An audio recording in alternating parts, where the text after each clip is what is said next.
नमस्कार दोस्तों, wisdom tree में आपका एक बार तहे दिल से बहुत बहुत स्वागत है।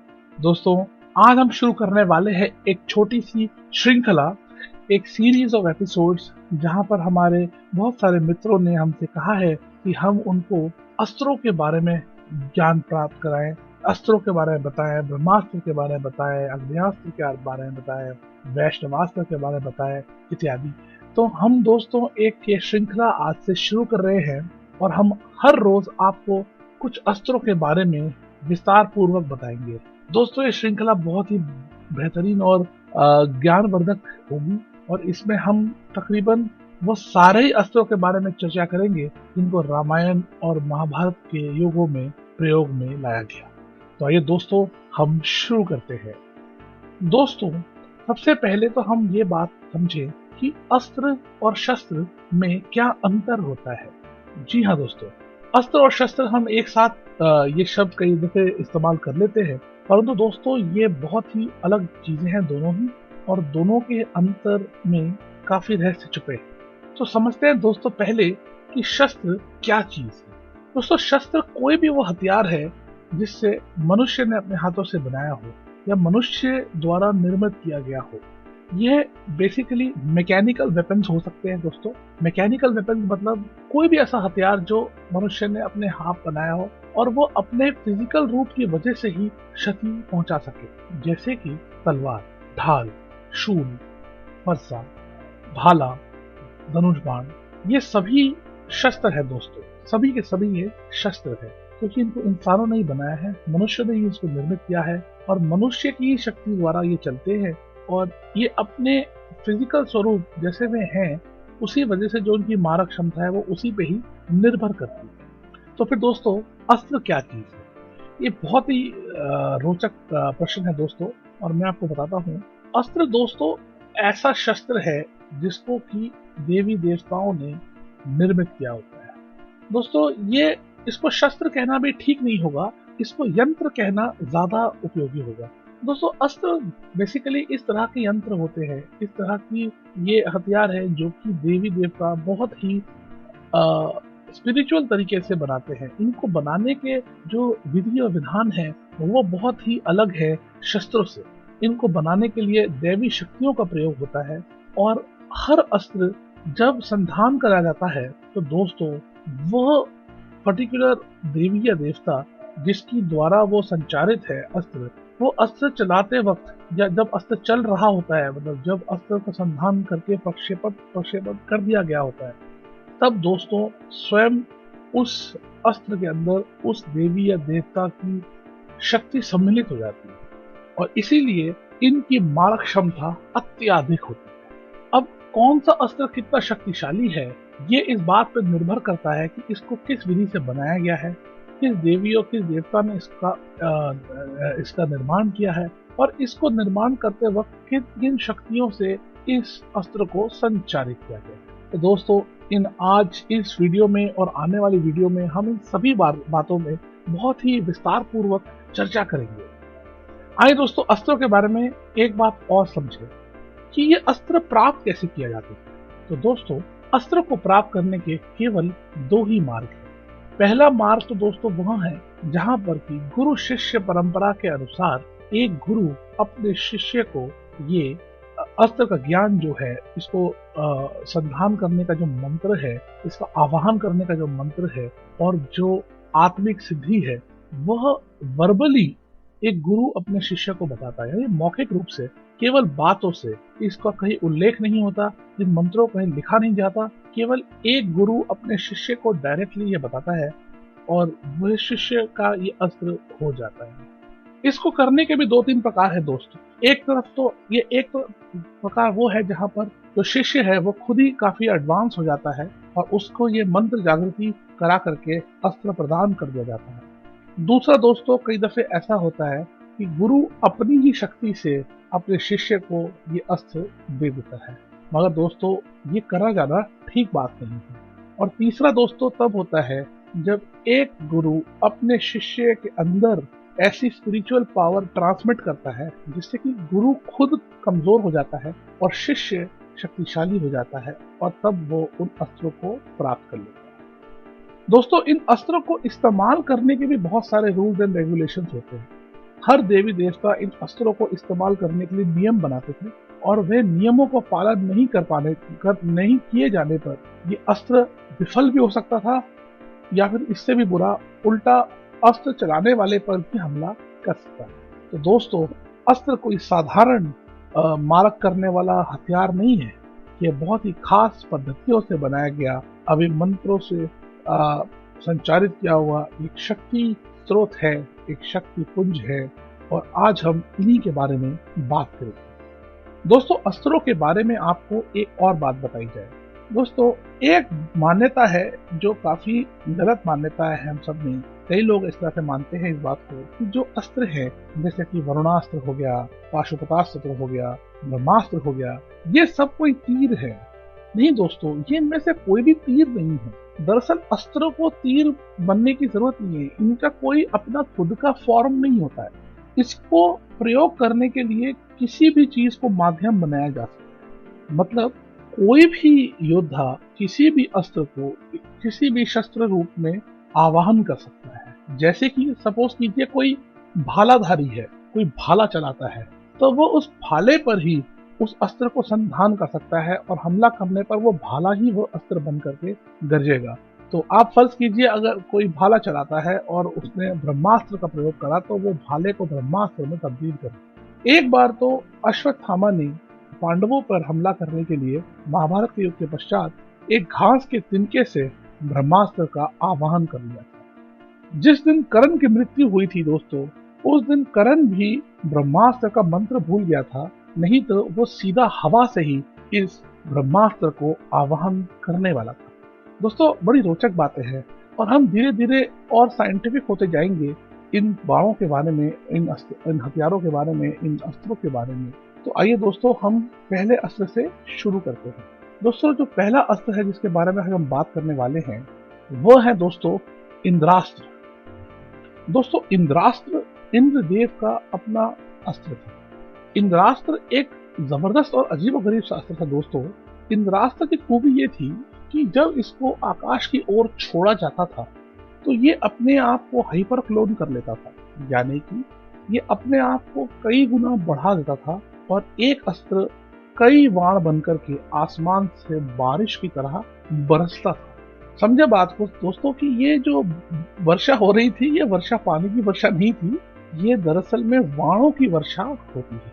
तो ये बड़ी बड़ी सेनाओं को समाप्त करने के लिए एक बड़ा अचूक अस्त्र था, जहां बहुत सारे दुश्मन हो, बहुत सारे शत्रु हो और एक बार में इंद्रास्त्र का प्रयोग करने पर बारिश हो जाए, वर्षा हो जाए बाणों की और ढेर सारे लोग एक साथ मारे जा सके। तो दोस्तों ये था इंद्रास्त्र। आइए दोस्तों हम इंद्र के एक और जबरदस्त अस्त्र के बारे में बात करते हैं। दोस्तों इस अस्त्र का नाम था वसावी शक्ति अस्त्र। दोस्तों ये शक्ति अस्त्र बहुत ही विख्यात है या फिर यूं कहे कि कुख्यात है। दोस्तों महाभारत के युद्ध में आपको याद ही होगा कि युद्ध से पहले इंद्रदेव कर्ण के पास आए थे जब वे अपने सुबह की सूर्य पूजन के बाद लौट रहे थे एक ब्राह्मण रूप में, और उनसे उनका कवच और कुंडल मांग लिया था। ये तो हम सभी जानते हैं दोस्तों। पर दोस्तों क्या आप ये जानते हैं कि उससे एक रात पूर्व जब रात को सो रहे थे महावीर कर्ण, तो उनके सपने में उनके पिताजी यानी कि भगवान सूर्यदेव आए और सूर्यदेव ने कर्ण को पहले ही बता दिया था कि कल यानी अगली सुबह इंद्रदेव ब्राह्मण रूप में आएंगे और उस वक्त पे जब तुम किसी को कभी कुछ मना नहीं करते, तुम दानवीर हो, उस समय आकर के तुमसे वो तुम्हारा कवच और कुंडल मांग ले जाएंगे, तो तुम कदापि पुत्र उनको मत देना। दोस्तों कर्ण इतने महान थे और इतने दानवीर थे और इस पूरे महाभारत में मेरे सबसे प्रिय किरदार भी थे। दोस्तों आप यकीन करें कर्ण की बात सुन के हम सब गदगद हो जाते हैं। कर्ण ने कहा कि हे पिताश्री, ये तो कुछ भी नहीं, जब मैं आपकी अर्चना करके लौटता हूँ उस समय तो मुझसे कोई मेरे यदि प्राण भी मांग ले तो मैं कभी भी मना नहीं कर सकता। रही बात इंद्रदेव की, तो अगर वे आएंगे तो मैं बिल्कुल उनको अपना कवच और कुंडल उतार करके दे दूंगा।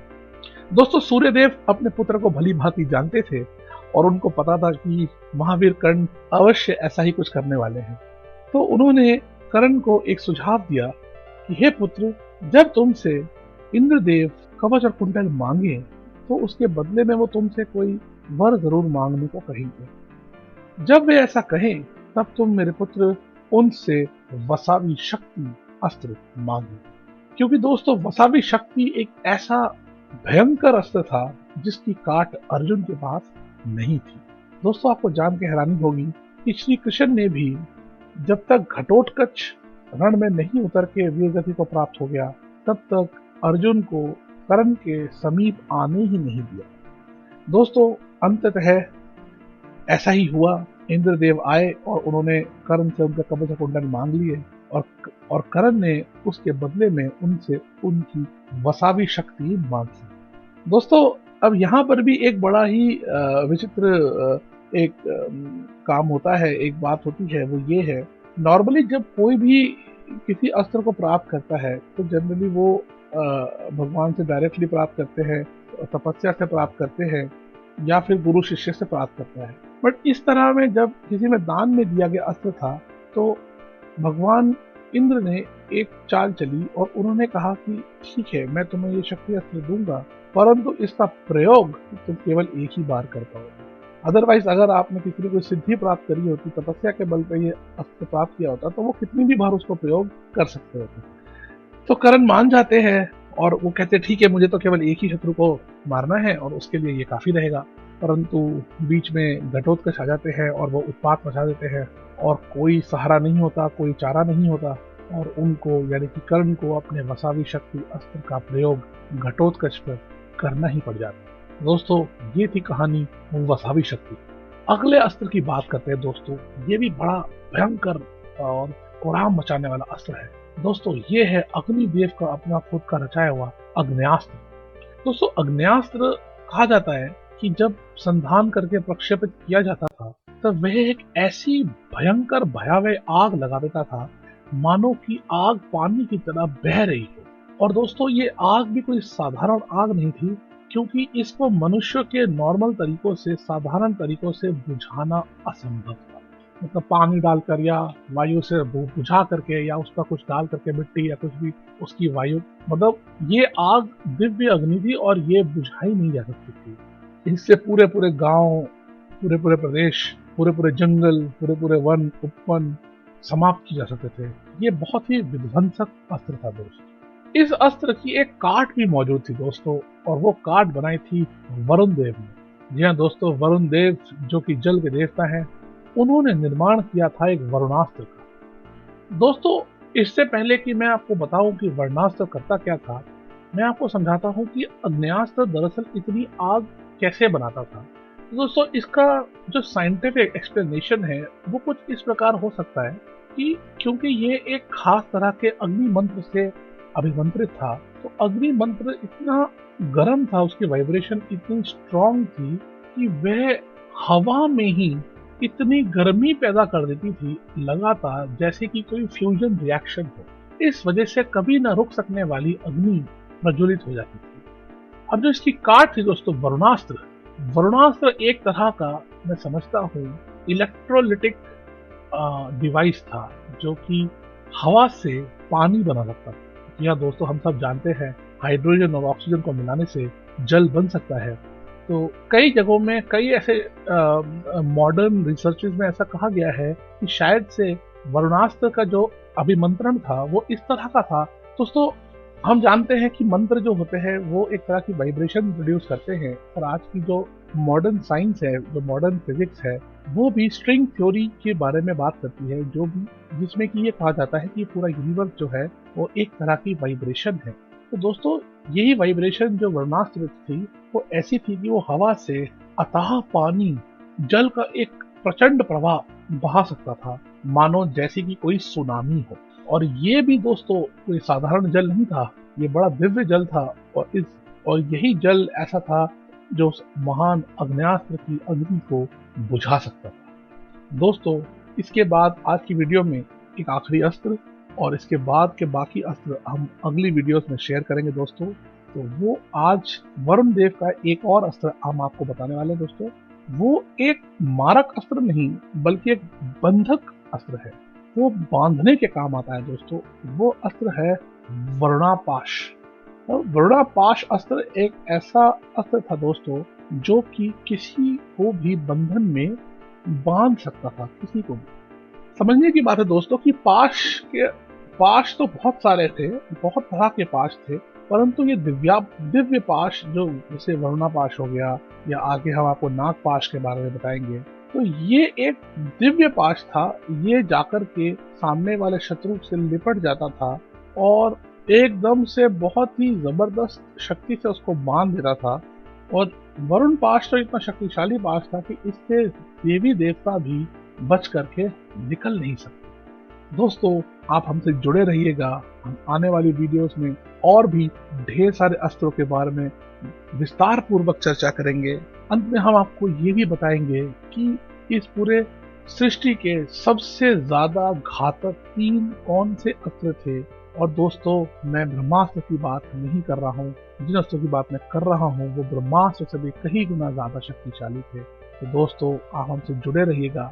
आज का ये वीडियो आपको कैसा लगा दोस्तों, हमें कमेंट्स में जरूर बताइएगा। बहुत सारे मित्रों ने हमें कहा कि उनको इन अस्त्रों के बारे में जानकारी प्राप्त करनी है, तो इसलिए हमने एक श्रृंखला ही बना दी, जिससे कि हम हर रोज कुछ अस्त्रों के बारे में आपको विस्तार पूर्वक बताएं, जिससे कि आने वाली 3-4 वीडियोस में आपको इन सारे अस्त्रों के बारे में एक अच्छा डीप इन डेप्थ ज्ञान प्राप्त हो जाए।